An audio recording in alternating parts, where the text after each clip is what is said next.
신앙 고백 우리 하겠습니다. 나는 전능하신 아버지 하나님 천지의 창조주를 믿습니다. 나는 그의 유일하신 아들 우리 주 예수 그리스도를 믿습니다. 그는 성령으로 잉태되어 동정녀 마리아에게서 나시고 본디오 빌라도에게 고난을 받아 십자가에 못 박혀 죽으시고 장사된 지 사흘 만에 죽은 자 가운데서 다시 살아나셨으며 하늘에 오르시어 전능하신 아버지 하나님 우편에 앉아 계시다가 거기로부터 살아있는 자와 죽은 자를 심판하러 오십니다. 나는 성령을 믿으며 거룩한 공교회와 성도의 교제와 죄를 용서받는 것과 몸의 부활과 영생을 믿습니다. 아멘. 찬송가 312장 부르시고 말씀 보죠. 312장입니다.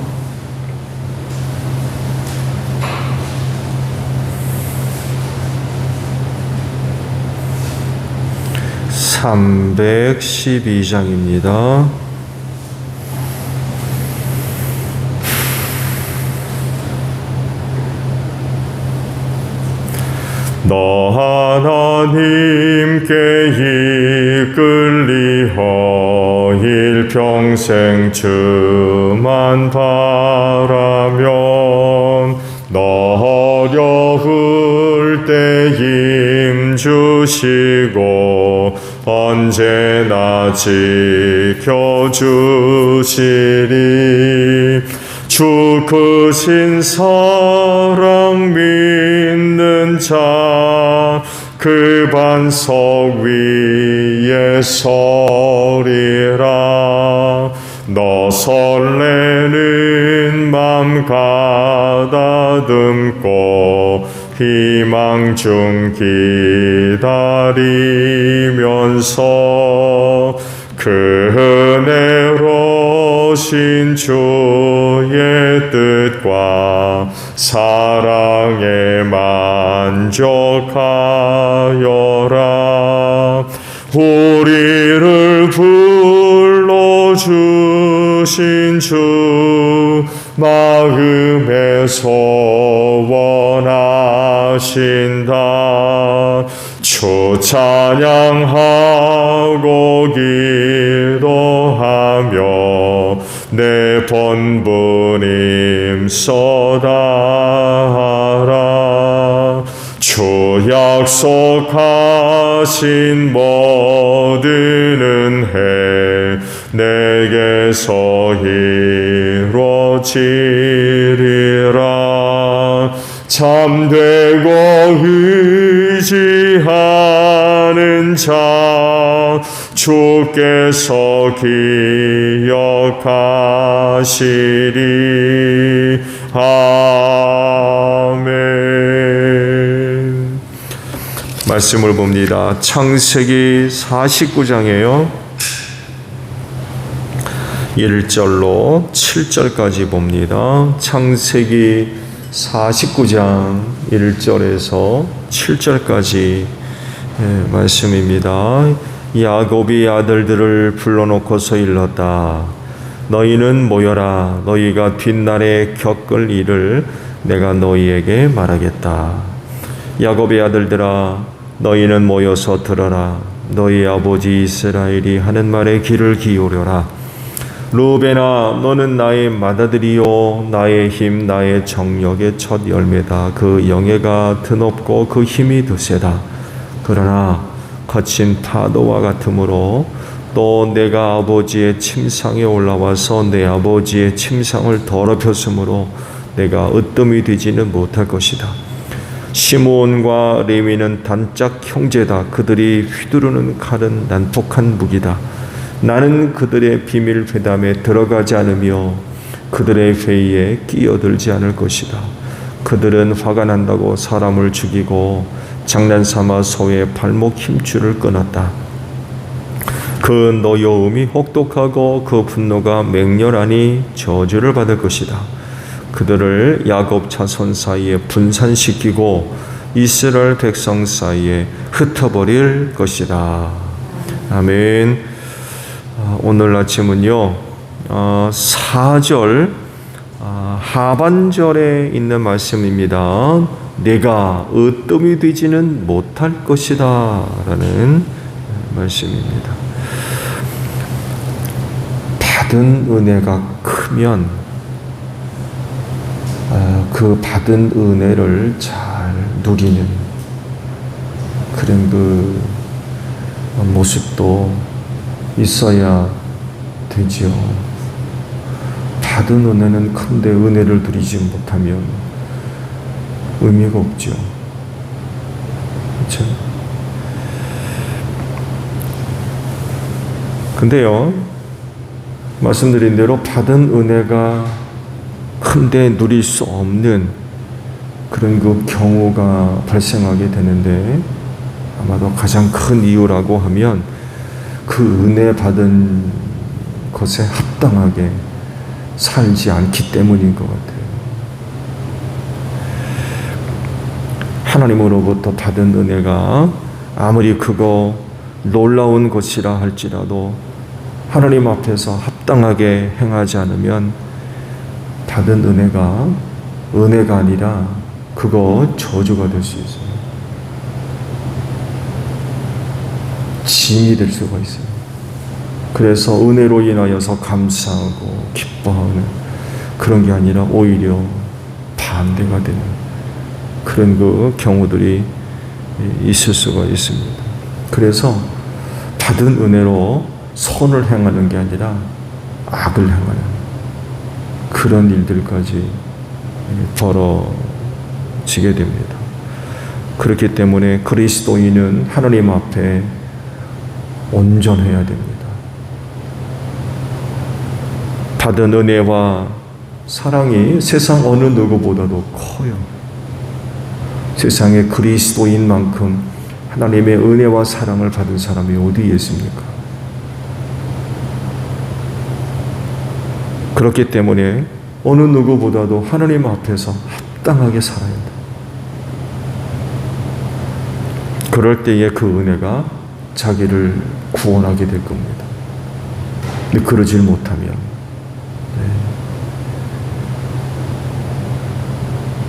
구원하는 일에 많은 그런 그 어려운 일을 당하게 될 거예요. 야곱이 죽기 전에 자녀들을 다 불러 모아놓고 유언을 합니다. 근데 이렇게 보게 되면 유언 이상이에요. 예언이기도 하고요. 축복이기도 하고요. 그렇습니다. 결국 또 다른 시각으로 보게 되면 야곱을 통하여서 그 12아들에게 주시는 하나님의 말씀이기도 했습니다. 왜냐하면 그대로 이루어졌기 때문에 그래요. 한 아버지의 단순한 유언이 아니에요. 결국 야곱이 죽기 전에 12아들을 불러 모아놓고 그 자녀들에 대해서 한 이야기를 하나님이 들으셨다는 얘기예요. 르우벤에 대한 이제 예언인데요. 아시듯이 장자입니다. 첫 번째 태어난 아들입니다. 장자권을 갖고 있다는 거예요. 즉 다른 아들들보다도 특별한 은혜를 받은 사람입니다. 이건 다른 자녀들이 죽었다 깨나도 이건 장자 얻을 수 없어요. 생각해 보세요. 죽었다 깨난들 둘째가 첫째가 될 수 있고 막내가 첫째 될 수 있어요. 이건 르우벤만이 가질 수 있는 특별한 은혜입니다. 그 누구도 이 장자권을 의심할 수가 없어요. 대신 받을 수도 없고요. 이건 정말 세상이 뒤집어져도 이건 변할 수 없는 특별한 그런 그 은혜죠. 아시듯이 고대 사회 근동 지역에서의 그 장자권 하게 되면 아버지가 가지고 있었던 모든 권한과 권리를 다 이어받았습니다. 근데 말씀을 보신 대로 그는 르우벤에게 준 야곱의 예언이 긍정적이지를 못해요. 그렇죠? 긍정적이지를 못합니다. 왜냐하면 그의 행동 때문에 그래요. 행적. 두 가지를 이야기를 하고 있죠. 하나는 거친 파도 같아요. 둘째는 뭐예요? 아버지의 침상을 더럽혔다 라고 이야기를 합니다. 그거 전에 아버지의 첫 비라를 범한 일이 있죠. 이걸 지금 얘기하고 있는 거예요. 그 당시 야곱은요, 르우벤이 비라를 범했다는 것에 대해서 일절 언급을 하지 않습니다. 지난번에 말씀을 보셨고 또 봤습니다. 사실 어떻게 보게 되면 굉장히 큰 일입니다. 굉장히 큰 사건. 근데 야곱은 침묵합니다. 그 일에 대해서 이런 방법, 어떤 반응도 보이지를 않아요. 아마도 그 일은 가문의 수치이고 또 부끄러움이었기 때문에 얘기하면 얘기할수록 참 아버지로서는 참 그런 그 부분들이 있었기 때문에 아마 일절 입을 열지를 않았던 것 같아요. 근데 야곱이 잠잠히 있었다고 해서 르우벤이 저지른 죄가 덮어지고 지워진 게 아니었어요. 시간이 흐른 뒤 야곱이 죽기 전에 유언으로 또 예언으로 그 부분이 다뤄집니다. 그러면서 나락으로 떨어지게 만드는 결정적인 이유가 되어버렸어요. 으뜸이 되지 못할 거다. 장자인데도 으뜸이 되지 못할 거다. 그 일 때문에. 말씀드린 대로 장자라고 하는 누구도 얻을 수 없는 그만의 축복이 주어졌어요. 이건 누구도 얻을 수 없는 거예요. 별의 별 다 해도 이건 르우벤만이 가질 수 있는 특별한 은혜입니다.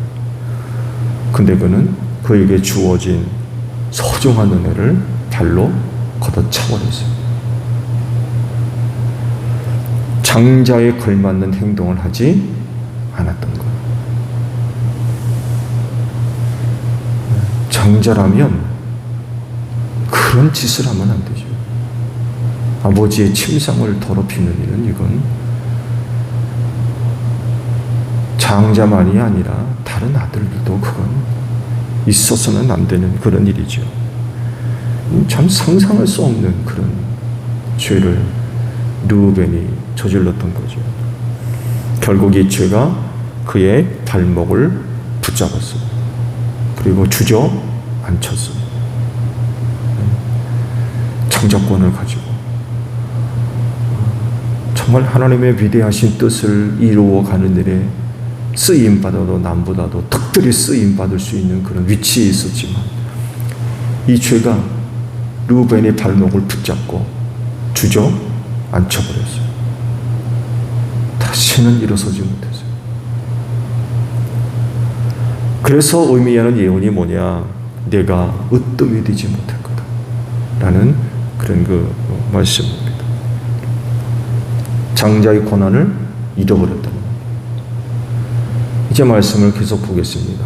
그 장자의 고난이 누구한테 갑니까? 유다에게 갑니다. 유다에게.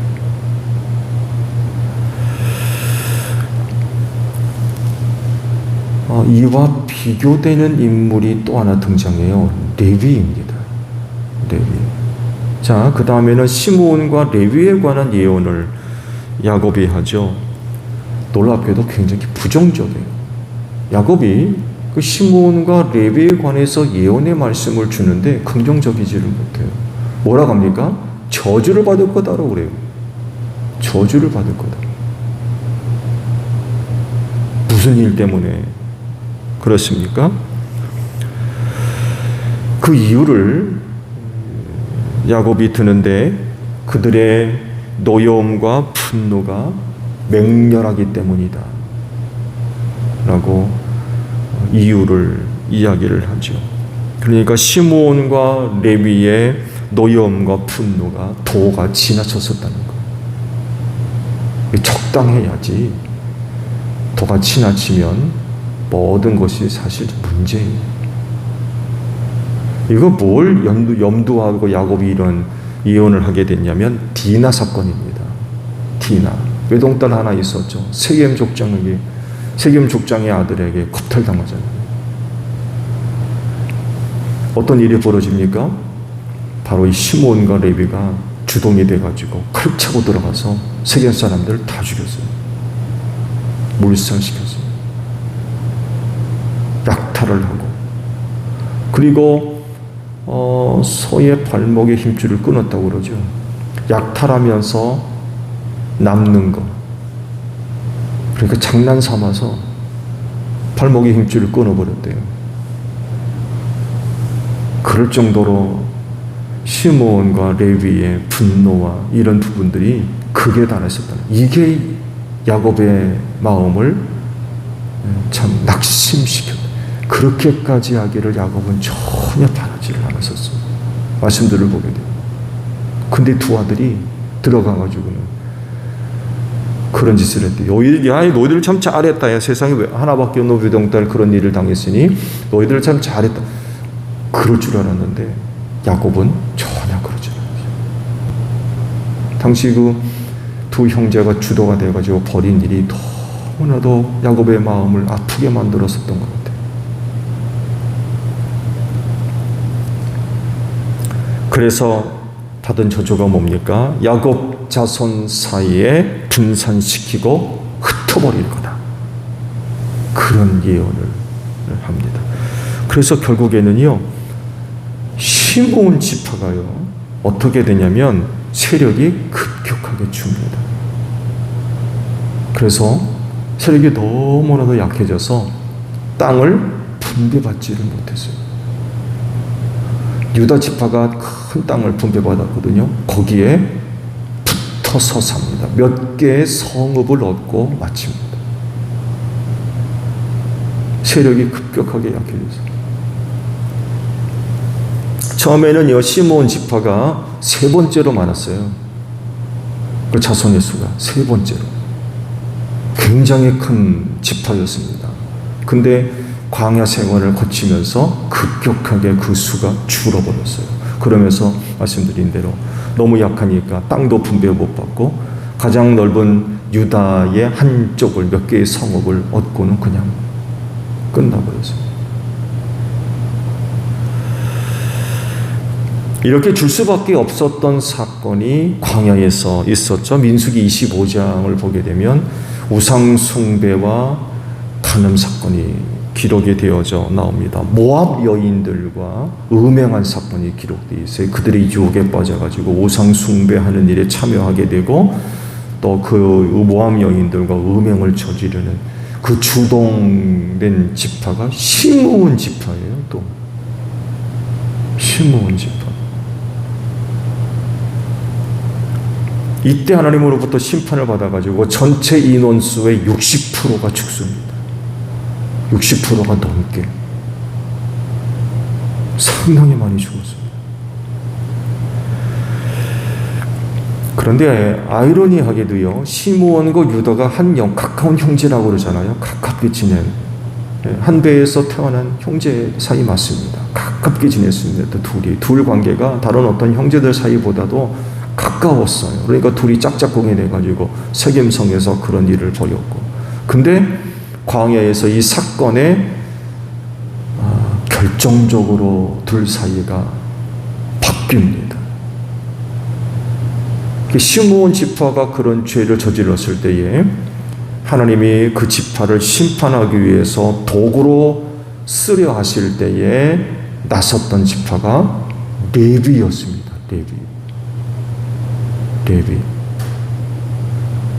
레위 지파가 발벗고 나서가지고 시므온 지파를 심판합니다. 이때 레위가 회생할 수 있는, 너희가 저주를 받을 거다 그러잖아. 너희가 저주를 받을 거다. 이 저주를 돌릴 수 있는 기회를 얻은 게 바로 이때 레위였어요. 레위 지파. 하나님이 하시는 일에 나섰던 거죠. 하나님 편에 서서 하나님의 의를 이루어 나가는 그 일에 레위 지파가 자진해서 나섭니다. 그래서 음행 사건의 앞잡이로 나섰던 시므온 지파를 심판하는데 이 레위 지파가 나서가지고 쓰임을 받았던 거죠. 그러면서 둘 사이가 극적으로 바뀝니다. 그 사건 뒤에 시므온은 지리멸멸 완전히 그냥 존재가 무의미할 정도로 그렇게 돼버렸는데, 레위는 그때 그 일로 인하여서 기적적으로 회생하는, 아버지 야곱으로부터 받았던 저주를 되돌리는 그런 극적인 기회를 레위가 얻을 수가 있었어요. 이 사건을 통해서 시므온과 레위가 완전히 달라지는 이런 사건이 되어버렸습니다. 그리스도인은요, 그리스도인으로서의 의무와 책임 있는 그런 그 역할, 그리고 생활이 반드시 있어야 됩니다. 누구도 받을 수 없는 그런 그 은혜를 받은 사람으로서의 합당한 그런 그 삶의 모습들이 있어져야 돼요. 로마 시대 그리스도인을 두고 기록한 역사가들의 소개글이 재미있습니다. 그들의 글을 보게 되면 그리스도인들에 대한 그 당시 로마 사람들의 시각이 잘 기록되어져 있어요. 그들은 거짓말, 살인, 강도, 도둑질, 간음 이런 것과 거리가 먼 사람들이었다 라고 당시 역사가들이 그리스도인에 관하여서 소개하는, 기록하는 그런 그 글들이 있습니다. 그러니까 로마 사회의 일상적인 그런 그 생활이 그리스도인에게서는 안 나타났다는 거예요. 자기들과 사뭇 다른 그리스도인들을 당시 로마 사람들은 어떻게 보고 있었을까? 자기들과 너무 다른 거예요.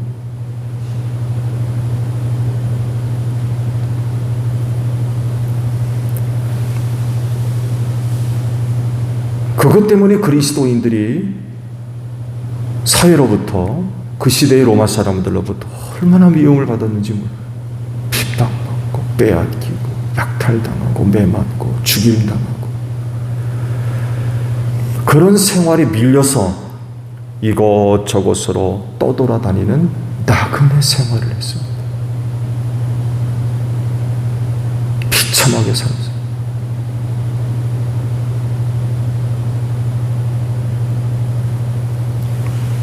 그렇지만 그들이 준 영향력은요, 누구도 거부할 수 없는 힘이 되었고요. 훗날 기독교화되면서 로마 제국을 굴복시켰어요.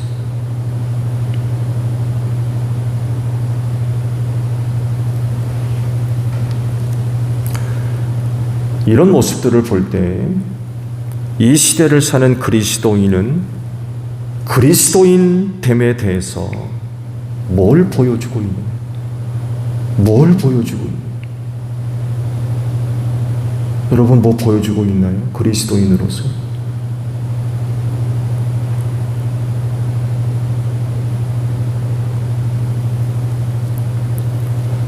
합당하게 살아야 됩니다.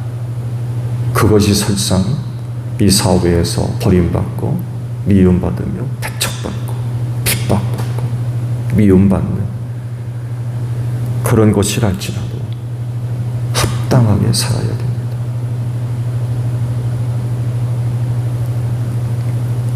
그럴 때 받은 은혜가 구원이 될 수 있습니다. 오늘 하루도 그리스도인으로서의 합당한 삶의 모습들이 잘 지켜지고 고백되어지는 여러분들이 되시기를 바랍니다. 주기도문합니다. 하늘에 계신 우리 아버지, 아버지의 이름을 거룩하게 하시며 아버지의 나라가 오게 하시며 아버지의 뜻이 하늘에서와 같이 땅에서도 이루어지게 하소서. 오늘 우리에게 일용할 양식을 주시고 우리가 우리에게 잘못한 사람을 용서하여 준 것 같이 우리 죄를 용서하여 주시고 우리를 시험에 빠지지 않게 하시고 악에서 구하소서. 나라와 권능과 영광이 영원히 아버지의 것입니다. 아멘. 기도하겠습니다.